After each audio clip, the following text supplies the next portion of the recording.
Thank you for the opportunity to give you some reflections about the challenges that the European industry is facing. And speaking about European industry after Gunther's speak, it's hard. It makes me feel like I'm living a parallel reality, no? But this is where we are. And to give you an idea of the sentiment that the industry, the European industry, is living, I would like to share with you the results of a survey we have done in CEOE. CEOE is the Confederation of Employers and Industries in Spain. We group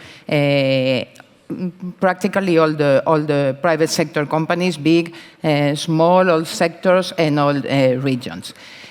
About what is the main concerns our industry is facing these days. And the four main concerns are, first of all, the cost and availability of raw materials.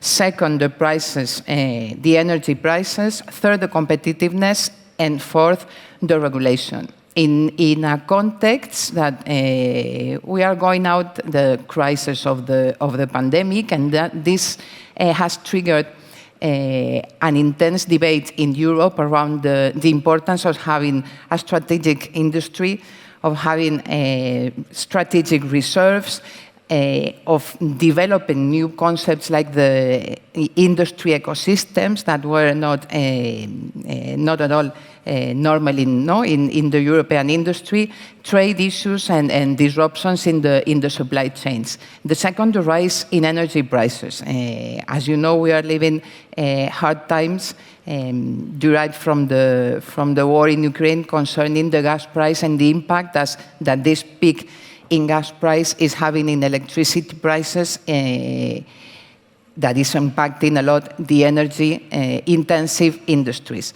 This also has triggered a debate in Spain around how is functioning the electricity market, the rules.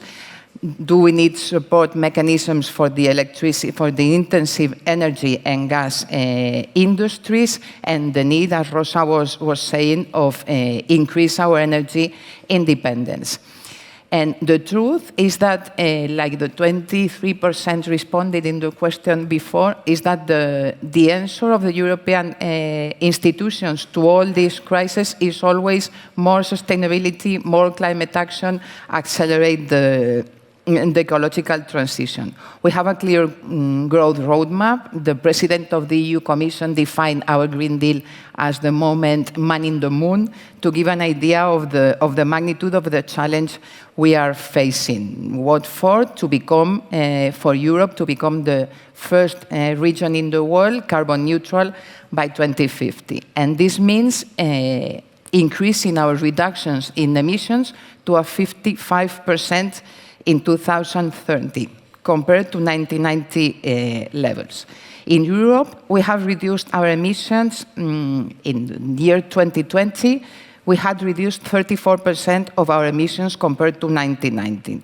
This means that in 8 years, we have to have a complete review of our decarbonization legislation, including the emissions trading system, the directives for energy efficiency, for renewable targets, energy taxation, etc. And in this decarbonization process in the EU, first was the power sector, as Rosa also was saying.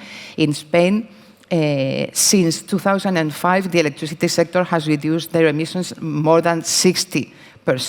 And the same in industry. No? We are now in industry that has also reduced in Spain 36% their emissions from the year 2005. And the technology to decarbonize most industries is already available and competitive in cost compared to the use of fossil fuels in the so-called low-temperature processes, such as agri-food, beverages, or paper, where electrification and solutions as the heat pump, for example, can work. And for the other technologies, for the high-temperature industry, cement, steel, ceramics, though they all have roadmaps to decarbonize in 2050, we have that in our legislation, so there's no way to escape those roadmaps. we were seeing yesterday those technologies, no? The hydrogen capture and storage, they may still need a decade or so to reach technical maturity and cost competitiveness. So the industry is starting by easy and cheap solution to prioritize efforts in decarbonization. And we know the main decarbonization levers for industry: energy efficiency, more climate-friendly materials, increased recycled materials. That in Europe, only 12% of the materials used are nowadays recycled, and those more long-term technologies. But despite all these important barriers and difficult times we are facing, I want to mention that we are also having a unique opportunity to modernize our energy and manufacturing industries. That is coming from the EU Next Generation funds, all the finance package that the EU Commission has put in place to recover from the pandemics. No? And in Spain, for example, we are one of the main beneficiaries. We will be receiving 150,000 million euros, and 40% of that investment has to be dedicated to ecological transition. And every project in Europe that wants to access these funds has to comply with the do not significantly harm principle, meaning that all the investments made in industry in Europe in the next decades will be aligned with our climate commitments. And I also want to mention the impact that the taxonomy of the EU is having in industry. We are developing a classification system for economic activities where we can give the information of what investments are aligned with our climate commitments or not. And I can assure you that being included in the taxonomy to maximize access to finance is making businesses and industry accelerate the thinking of new models, of new business models, and of new processes. But I agree with Dimitri yesterday that he was saying it's not a technological problem, no, reaching the net zero, it's political and regulatory problems. And the real challenge the EU industry is facing is not decarbonize, but is to decarbonize while preserving competitiveness.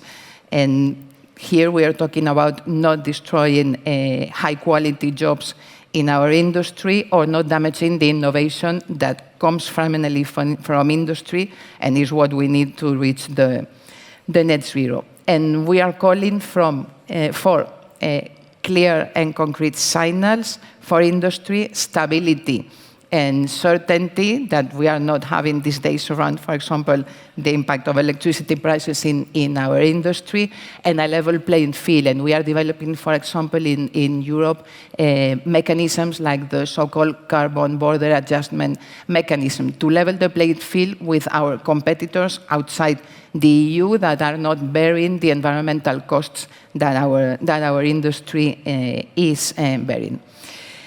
And another important issue, what we call the just transition, no? Going deeper into the decarbonization in Europe, first the power sector, then the industry. Now we are going to transport and buildings, and this means climate policy affecting the daily life of European citizens. And this has impacts in costs, and we have seen it in France with all the Gilets jaunes demonstration, and it's something that we are trying to pay a lot of attention to, because we think that this transition from the industry has to be socially fair, both domestically and internationally also, because it's also having impact in our trade with our partners.